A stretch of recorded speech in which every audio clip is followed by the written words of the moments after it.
কষ্ট পেয়েছিল একবার যে তৌহিদ আফ্রিদি বিয়ে করে ফেলেছে কিন্তু ওকে দাওয়াত দেয়নি। ইসার সংস্পর্শে যেই এসেছে তারই আসলে জেলের ভাত খাওয়া হয়েছে। ফ্ল্যাট দেওয়ার অফার আমি আনভিরের কাছ থেকে পাইনি।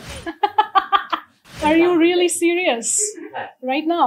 তৌহিদ আফ্রিদি গ্রেফতার হওয়ার পরে আমার মাথায় জাস্ট সবার আগে এটা এসেছে যে ইসা অনেক কষ্ট পেয়েছিল একবার যে তৌহিদ আফ্রিদি বিয়ে করে ফেলেছে কিন্তু ওকে দাওয়াত দেয়নি। তো এটা আমার সাথে ইসা শেয়ার করেছে। হ্যাঁ, আমি ওকে ও আমাকে অনেকবার বলেছে যে বাংলাদেশে তৌহিদ আফ্রিদির সাথে ওর একটা বন্ধুত্ব আছে, মানে he has only a few Bangladeshi friends. একজন হচ্ছে আনভির বসুন্ধরা গ্রুপের, আরেকজন হচ্ছে তৌহিদ আফ্রিদি মাই টিভির। তো আমাকে শেয়ার করেছিল যে ওর ফ্রেন্ড সম্পর্কে। সো আমি ওকে একবার বললাম যে তুমি কি জানো তৌহিদ আফ্রিদি তো বিয়ে করে ফেলেছে। হ্যাঁ, আমি ওকে বউয়ের ছবি টবি দেখালাম। তো ও বললো আরে আমাকে দাওয়াতই দেয়নি। ও তো খুব হার্ড যে আমি ওকে জিজ্ঞেস করবো যে আমাকে দাওয়াত কেন দেয়নি।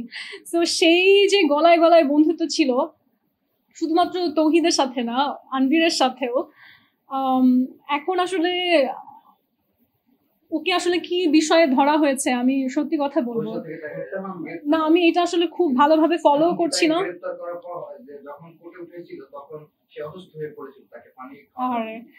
দেখুন, আমি আমার নিজের উপর আরোপিত মিথ্যা মামলা নিয়ে আমি এত স্ট্রেসের মধ্যে থাকি, আমার আসলে অন্যের মামলার মধ্যে গবেষণা করার সময় বা মানসিক শক্তি কোনোটাই হয় না। তবে আমার মাথায় খবরটা পাওয়ার সাথে সাথে একটাই জিনিস এসেছে যে ইসার সংস্পর্শে যেই এসেছে তারই আসলে জেলের ভাত খাওয়া হয়েছে।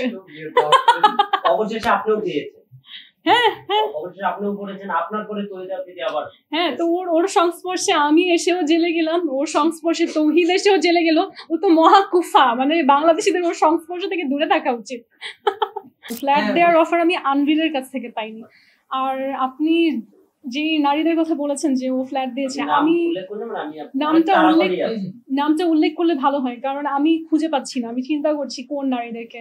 ইনফ্যাক্ট আমি কিছুদিন ওই যে একটা মেয়ে মারা গেল এবং তার সাথে আমরা আনভিরের কিছু নিউজ আমি খেয়াল করেছি, এবং সেখানে আমি বারবার দেখেছি যে ওরা বলছে যে সেই মেয়েটা নাকি একটা 1 লাখ টাকার ভাড়া ফ্ল্যাটে থাকতো। তো আমার কাছে শুনে মনে হয়েছে আনভির বসুন্ধরা গ্রুপের মালিকের ছেলে বা মালিক, হিজ লাইক মালিক। হ্যাঁ, তার কাছে একটা মেয়েকে 1 লাখ টাকা ফ্ল্যাটে ভাড়া রাখা, সে যদি আসলেই ওই মেয়ের জন্য কেয়ার করতো তাহলে ওকে ভাড়া বাসায় কেন রাখবে? কারণ এটা আসলে তার নিজের সুবিধার জন্য করেছে। কারণ ওই যে এরিয়াটাতে ওকে রেখেছে সেখানে একটু লাখ টাকার বাসা রাখলে হয়তো সেখানে সহজে যাওয়া আসা করা যায়, যেটা এই নর্মাল বাসাগুলোয় হয়তো করা যায় না, এবং তার নিজেকে হয়তো সে লুকিয়ে রাখতে চেয়েছে।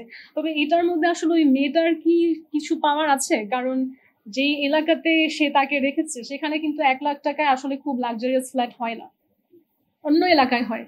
যেমন এমন ঢাকার মধ্যে এমন এলাকা আছে যেখানে 15-20 হাজারে অনেক সুন্দর লাক্সারিয়াস বাসায় থাকা যায়, কিন্তু তাকে যে এরিয়াতে রেখেছে সেখানে কিন্তু আসলে লাখ টাকায় সেই লাক্সারিয়াস লাইফস্টাইল পাওয়া যায় না।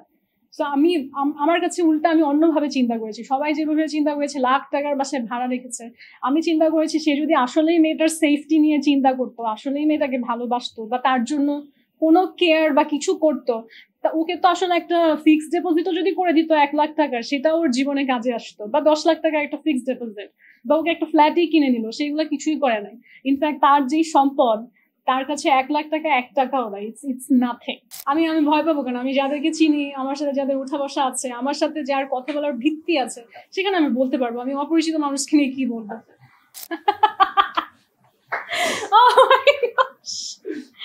না, আমি আসলে নোয়াখালী, বরিশাল এগুলোর উপরে বেস করে কোনো ডিসিশনে নিব না।